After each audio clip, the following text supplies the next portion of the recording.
Hi everybody and welcome back. Today we are talking about Destiny 2 again. Of course, we talked about Destiny 2 last time when this episode just released and Revenant was all new at the time. Episode 2, was all the new stuff. The dungeon had just launched and now we are at the tail end. I just finished the story earlier today and I have a lot of new thoughts and a lot of the same thoughts that I already expressed. And today we're just gonna sort of have a little chat about the game, because it is still one of those games that I have hopes for, and I think the future has a chance of looking better, but I don't fully trust Bungie. So let's get straight into it.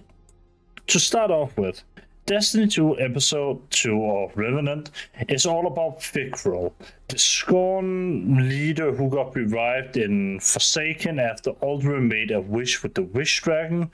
And if that all sounds like gobbledygook to you, all you need to know is that there are dragons in Destiny, they act like the fairy godparents, and Timmy Turner of the Destiny universe decided to make zombie aliens.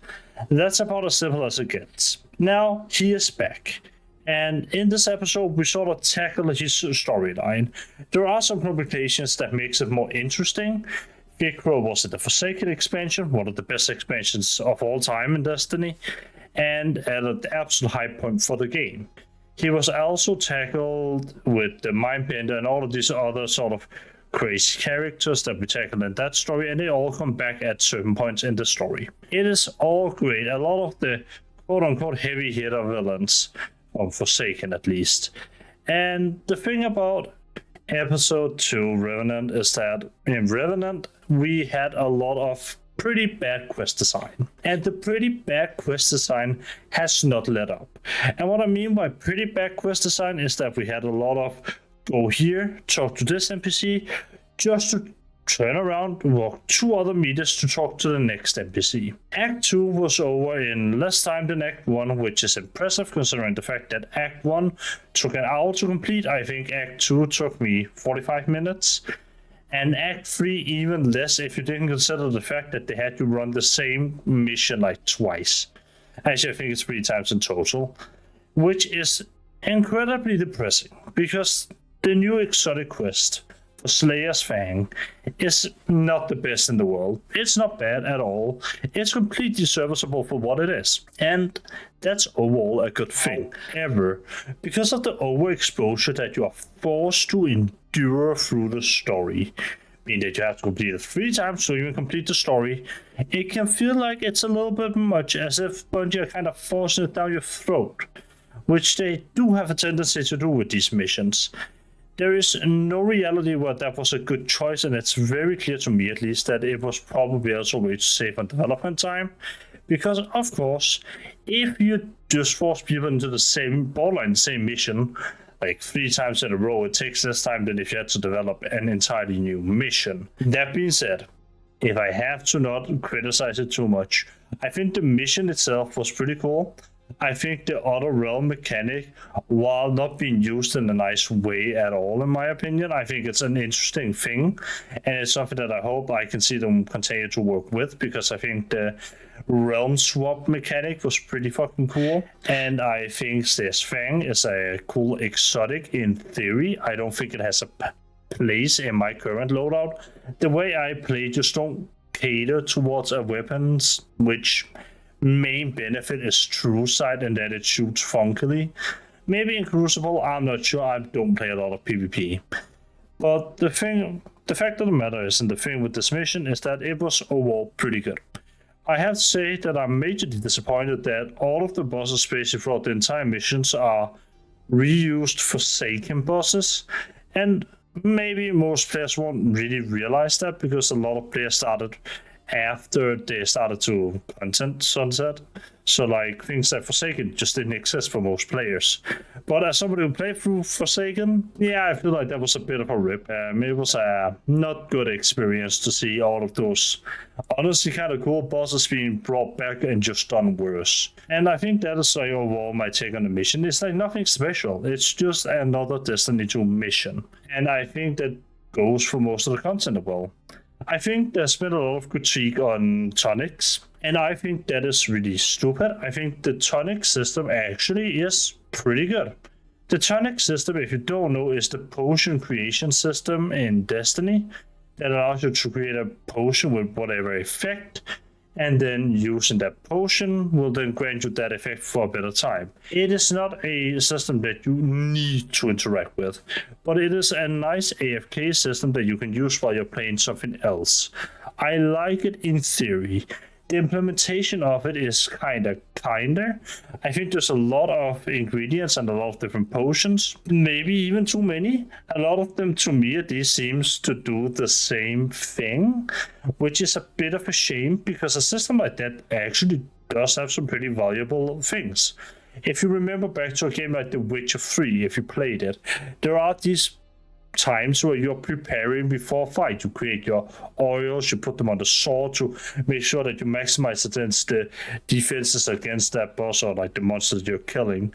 And I could see Destiny tapping into that with the tonic system.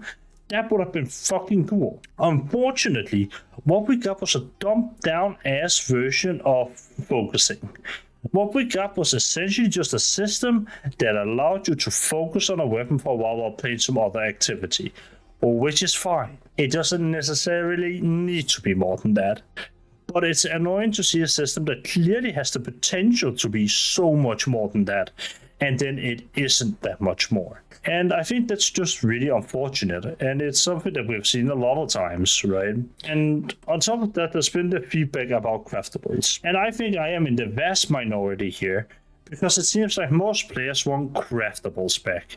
They want the seasonal weapons to be craftable. And part of me understands it. Part of me completely understands why people like craftables. Once you have the pattern, it's nice to be able to swap it.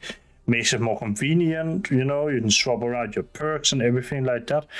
And I to some degree agree that at least with seasonal weapons, it is probably for the best, considering that the episode of the season will go away at the big expansion. So at the next time Bungie releases the big expansion for the year, the episode items will go away. So you won't be able to obtain those anymore. So being able to swap around perks on those is actually kind of nice. I will say though, as a general thing, I think craftables are really bad for the game. For a lot of reasons. For one, Destiny is a looter shooter. You're supposed to get the guns, get excited about the drops, which craftables, at least for me, has completely removed. I am not excited about getting loot, knowing that if I just wait a little bit, I can get one with a fancy red border around it, and if I get enough of those, I can get the exact roll one-to-one that I want with everything just like I wanted. It removes that excitement of getting a new garb roll.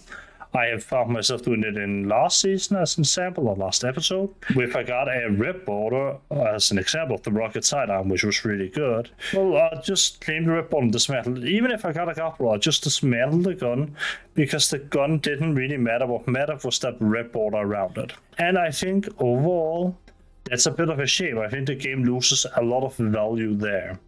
And I think to add to that discussion, or rather not to add to it, but maybe to take a little bit away from it, I think Bungie handled the dungeon loot bug thing kind of nicely. If you don't know, when Vesper's Host was launched, there was a bug that made certain perks be higher weighted than others, so you got those perk combos more than you got others, and there are some you got less.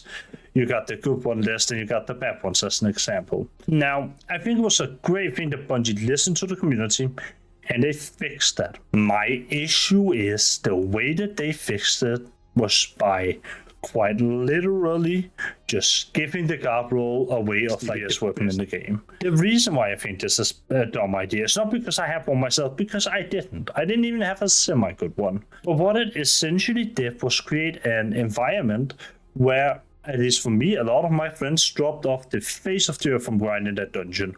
Why would they? The most valuable piece of loot was the heavy GL, it was the best in class DPS weapon, and Bungie gave the best roll of that away for free. Why would you ever care enough to grind more about it. Like, you don't need another role. You are about as optimized as you can be for not playing it. And I think, yeah, okay, you needed a completion to claim it or something like that. But at the same time, I just have to sit there and be like, not the brightest move if you want people to play your content. Because the thing is, I played Vesper's Host a lot to farm the GL.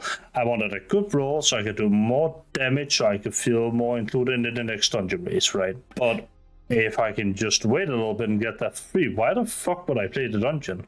Then the dungeon is valueless. Then nobody's gonna play it because they can just get it for free. And I think this largely turned out like that. I don't see a lot of people, at least in my groups, playing a lot of Vespers anymore because they just don't need to. Because the one thing that they wanted was the heavy GL. Now they have an even better variant of the heavy GL. And yes, did that give some good wills for some people? Absolutely. But is there also a scenario where that made the dungeon less enjoyable because that reward is gone? Yes.